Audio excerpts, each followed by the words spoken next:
ٹھیک ہے کمل صاحبہ، آپ یہ دیکھیں نا، یہ جو مثال دی شائلہ صاحبہ نے کہ خواتین کا تو تھوڑا لحاظ اور احترام کر لیا کرے نا، تو یہ بات واقعی سمجھ میں آتی ہے. غور کرنا ہوگا آپ کی پارٹی کو بھی اس سلسلے میں. خواتین کے تانے یا نعرے لگانا تو مناسب بات نہیں ہے نا جی. جی اجمل صاحب بہت کہہ رہی ہیں. اللہ کرے شائلہ رضا صاحبہ جس طرح ایک کارکن ہے، میں ان کو پتہ ہے ہمیشہ سے کیونکہ یہ ایک سیاسی کارکن ہے اور ان کی اپنی پارٹی کے لیے بڑی سروسز ہیں، تو میں ہمیشہ دوسری پارٹی کے جو سیاسی کارکنان ہوتے ہیں، چاہے وہ میرے جتنے مرضی ان سے اپوزیشن ہو، میں ان کا احترام کرتی ہوں. بڑی اچھی بات ہے. باتیں تو بہت اچھی کر رہی ہیں، لیکن دیکھیں بات صرف یہ ہے کہ حسب نسب پہ صرف خواتین کی عزت نہیں ہوتی ہے. عزت تو تمام خواتین کی ہوتی ہے.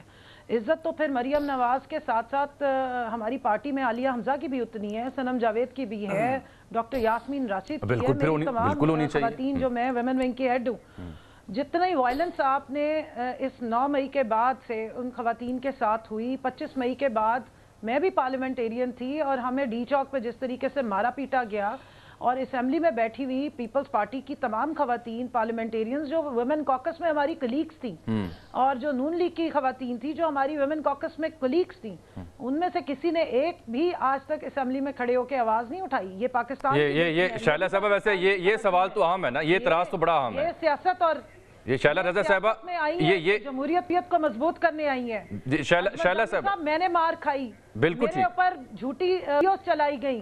آج تک کسی نے، کیونکہ میرا باپ اگر وزیر اعظم یا صدر کے منصب پہ نہیں بیٹھا تو اس کا یہ مطلب نہیں کہ پاکستان کی شہری ہونے کے حق سے میں محروم ہوں یا عزت سے، یا یہ چونکہ اہم ترین آپ کا نقطہ ہے. میں چاہوں گا کہ فوراً اس کا جواب ہم شائلہ صاحبہ سے لیں، اس سے پہلے کہ بلال صاحب سے میں بات کروں. اجمل صاحب ایک منٹ مجھے دیں، آپ مجھے دیں. انہوں نے نون لیگ کے جو پارٹیسپینٹ بیٹھے نا، کہ جی ان کا تو کام ہی صرف جو ہے وہ ہنگامہ رائی کرنا ہے. نہیں، معذرت کے ساتھ آپ کی اس وقت جو ہے نا انفارمیشن نہیں ہے.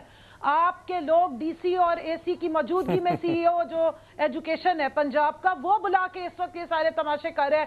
نہ صرف یہ کہ فارم 45 سائن کرائے، یہ بڑا سنگین الزام آپ عائد کر رہی ہیں آن ایئر لائیو. اس سے میں آپ کو ابھی میں نے آپ کو ابھی میں آڈیو لیکس بھی آپ کو آڈیو سناتی ہوں، اور ہمارے نظر صاحب نے ٹویٹ کر دیا. یہ کوئی ڈھکی چھپی بات نہیں. آپ پلے کر دیں، آن ایئر پلے کر دیں، مائک سے آواز چلی جائے گی مبینہ طور پر جو بھی ہے تاکہ سن لیں. میں کر رہی ہوں. اجمل صاحب مجھے یہ بتائیں، عالیہ حمزہ، صنم جاوید، ڈاکٹر یاسمین راشد، عورتیں ایک ٹائم پہ ایک جگہ تھی نا، آپ ان کو ایک ایف آئی آر میں پرسیکیوٹ کرے، اس وقت انہیں سرگودا میں رکھا گیا ہے. کیا کہے جی وہ تو جا کے پولیس کا تھانہ جلا کے آ گئی، انہوں نے تو پولیس کی گاڑیاں جلا دی. اللہ کا نام لیں آپ نے اگر یہ سب کچھ کرنا ہے، کیونکہ عالیہ کے بھی والد میں سے کوئی صدر نہیں رہا اور نہ اس کی والدہ وزیر اعظم رہی ہے، تو برائے مہربانی یہ ذہن میں رکھیے کہ خواتین پاکستان کی سب برابر ہیں، آئین سب کو برابری کا حق دیتا ہے. آپ کو صرف مریم نواز کی عزت نہیں ہے. مریم نواز کے لیے بلاول نے کھڑے ہو کے کہا آپ بڑے بغیرت ہیں فلانے. آج 1 سال سے خواتین کے ساتھ ظلم ہو رہا ہے، تذلیل ہو رہی ہے، تشدد ہو رہا ہے.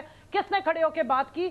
کیوں نہیں بات کی جاتی ہے؟ یہ شائلہ صاحبہ یہ سوال آپ کے لیے ہے جو آسوا بھٹو صاحبہ، جی آسوا صاحبہ سے میں پوچھوں گی، کیا آپ اتنی بڑی ماشاءاللہ حسب نسب رکھنے والی تھیں، انٹیسٹڈ آپ نے الیکشن لڑا ہے، جو ہمارے اوپوننٹس وہاں الیکشن لڑے تھے ان کو اٹھوا لیا گیا، ان کو جیلوں میں ڈال دیا گیا. کب یہ کلچر؟ میرا خیال ہے ان کا جواب تو لے لینا.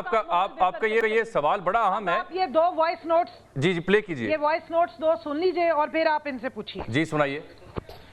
سر آپ کے اسکول کے جن ٹیچرز کی ڈیوٹی الیکشن میں لگی ہے، آواز آ رہی ہے؟ حوالے سے سی او صاحب کا بالکل یہ ہے کہ وہ آج مغرب کی نماز کے بعد یہ کشمیر پارک جو ہے وہاں پہ ہے ملک مار کی نزد وہ واز فیکٹری بھی ہے میرا خیال، تو وہاں شام کی نماز پڑھ کے وہاں پہنچ جائیں. یہ سی او صاحب نے آرڈر دیا ہے.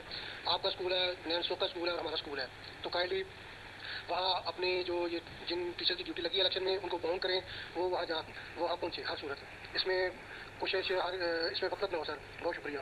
السلام علیکم. تمام سٹاف سے گزارش کی جاتی ہے جن کی الیکشن ڈیوٹی لگی ہے وہ کشمیر پارک میں ملک مارکیٹ میں مغرب کی نماز کے بعد پہنچ جائیں. وہاں اے سی صاحب آ رہے ہیں اور ایم پی آئی اسکول کے زونل ہیڈ حافظ فیاض صاحب نے یہ وائس میسج کیا ہے، وہ بھی شیئر کر دیا ہے میں نے گروپ میں، دونوں گروپوں میں اسکول کے میں شیئر کر دیا ہے، وہ بھی سن لیں. اور میں بھی کہہ رہا ہوں کہ آپ نے وہاں پہنچنا ہے لازمی، اور کوتاہی نہ ہو، غفلت نہ ہو، غیر حاضری نہ ہو. جی اور اس کے بعد 40 سے 50 فارم 45. نہیں ایک سیکنڈ یہ جو آڈیو نوٹس ہیں اس میں تو کہیں نہیں کہا جا رہا کہ فارم 45 یا جعلی ووٹ بنانے ہیں. وہ تو کہہ رہے ہیں فلان جگہ پہنچے، اے سی صاحب نے بلایا. اس میں غلط کیا ہے؟ اچھا آپ مجھے ذرا بتا دیں یہ جتنی دھاندلیاں ہوئی ہیں اس کے ریلیونٹ فورم کیا ہے؟ الیکشن ٹریبیونلز جی، اور وہ الیکشن کمیشن جو آج تک فارم 45 4 دفعہ اپلوڈ کرنے کے بعد بھی فیل ہوا ہے. آپ خود 45 فارم 47 کی حکومت نیشنل میں بھی بنا کے بیٹھے ہوئے ہیں اور ادھر